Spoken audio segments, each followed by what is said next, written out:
Today I have some really good finds. I have some of my all-time favorite movies, some of my all-time favorite TV series, and some that I've never seen before, some that I've really been meaning to watch, and I don't know why I never get around to it. So finally, I own a copy of it. And on Blu-ray. I'm building my Blu-ray collection up because I didn't really have a lot of Blu-ray in my collection. I had mostly horror VHS and regular horror DVDs, but lately I've been finding a lot of Blu-ray. I'm excited for that. This is the nice little stack that I have for you guys today. Pretty good amount, some really good titles in there, so let's just get into it. Starting off with one of my favorite movies, The Crow. The night before his wedding, musician Eric and his fiancée are brutally murdered by members of a violent inner-city gang. On the anniversary of their death, Eric rises from the grave and assumes the gothic mantle of the Crow, a supernatural avenger, tracking down the thugs responsible for the crimes and mercilessly murdering them. I feel like this and The Queen of the Damned like go together in my mind. They're two of my favorite movies. They're kind of like a double feature watch. You know what I mean? The vibe kind of goes together. But I'm so happy to find The Crow on Blu-ray. Still looking for this on VHS because I really want to own a copy of this on VHS. As we know, the lore behind this movie, this is Brandon Lee's final film. He actually died during the making of this film, during shooting. Rest in peace to him. This is just a really good movie. Next up I have Happy Death Day. I've never seen this one before, but I've been meaning to watch it. It's a 2017 black comedy slasher that follows college student Tree Gelbman, who is murdered on the night of her birthday, but begins reliving the day repeatedly, at which point she sets out to find the killer and stop her death. This is a Blumhouse produced movie, so I'm excited to watch this one because the concept isn't exactly brand new. I mean, we've seen that like waking up and reliving the same day concept done a million times. That's like a trope at this point in film, but this is in a horror vein, so we'll see.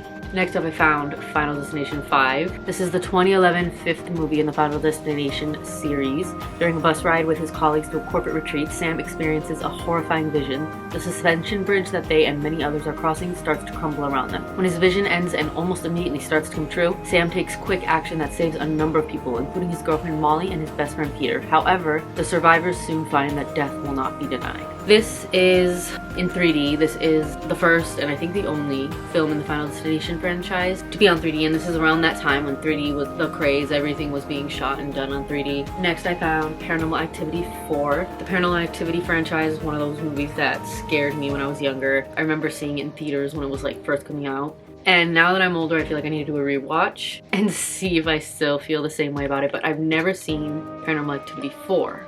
It's been 5 years since Katie murdered her sister and disappeared with her infant nephew Hunter in tow. Now, a new family is about to fall prey to nighttime terrors. A mysterious accident next door leads to teenage Alex and her family becoming the temporary guardians of Robbie, a very creepy neighbor boy. Cameras installed throughout Alex's home capture the sinister events that unfold after Robbie's arrival. This stars Catherine Newton, who's becoming a bit of scream queen. She's in Ready or Not, I believe, which they're working on a sequel to. She's been in a lot of horror recently. She's in Lisa Frankenstein, she was in Abigail, and yeah, she's gonna be in the Ready or Not sequel. Next up I have Brightburn. After a difficult struggle with fertility, Tori Breyer's dreams of motherhood come true with the arrival of a mysterious baby boy. Brandon appears to be everything Tori and her husband Kyle ever wanted: bright, talented, and curious about the world. But as Brandon nears puberty, powerful darkness manifests within him, and Tori becomes consumed by terrible doubts about her son. Once Brandon begins to act on his twisted urges, those closest to him find themselves in grave danger. This features Elizabeth Banks. I've never seen this one before, but very interested. Next up we have The Barn. It's Halloween 1989. Best friends Sam and Josh are trying to enjoy what's left of their final Devil's Night before graduating high school.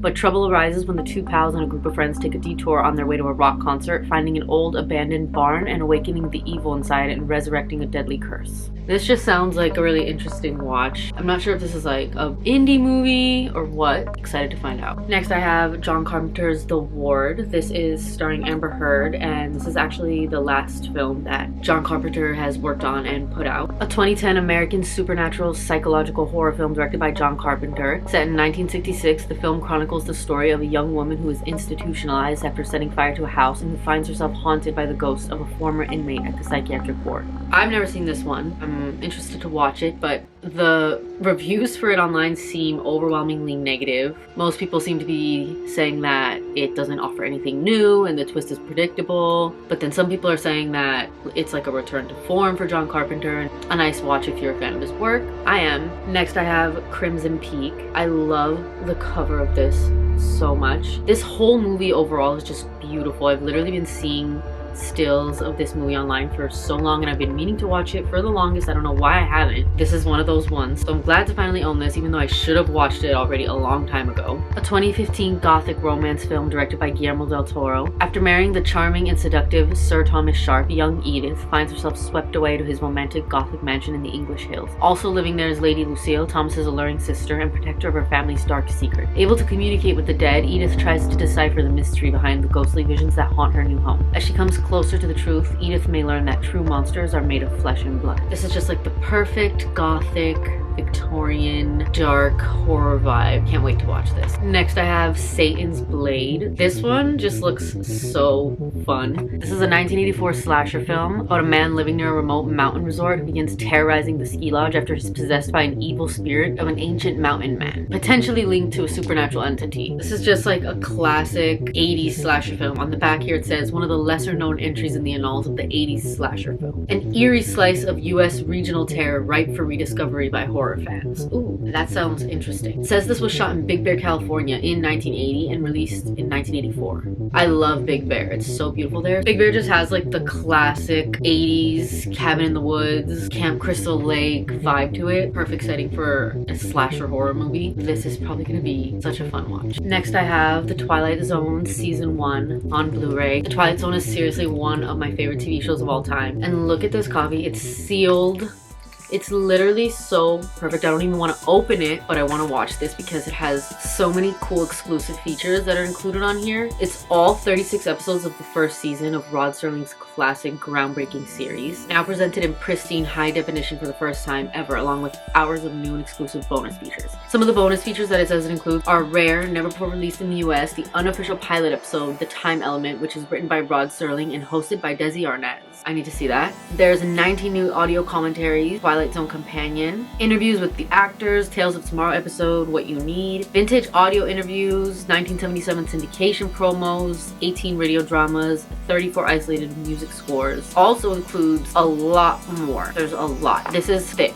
Like, just so happy to have this because it's one of my favorite shows, and this one isn't always available on streaming, or it jumps around from different streaming platforms, so I like that I have this. I do also own The Twilight Zone on VHS. I don't know if I've shown you guys all of that yet, but if not, I have to. Like I said, favorite show. Next, I have a Friday the 13th trilogy on Blu-ray. I have Friday the 13th Uncut, Friday the 13th Part 2, Friday the 13th Part 3, 3D. I'm so happy that I found all three of these to make a nice little set here for my collection. Of course, Friday the 13th is like the perfect summer-ween, summer slasher movie. Perfect for summer right now. So first up we have Friday the 13th, which is the classic 1980s slasher film that follows a group of teenage camp counselors who are murdered one by one by an unknown killer while they are attempting to reopen an abandoned summer camp, Camp Crystal Lake, with a tragic past. Friday the 13th is just such a classic. We actually just had our one and only Friday the 13th of the year, and this is now the perfect watch to have for any upcoming Friday the 13th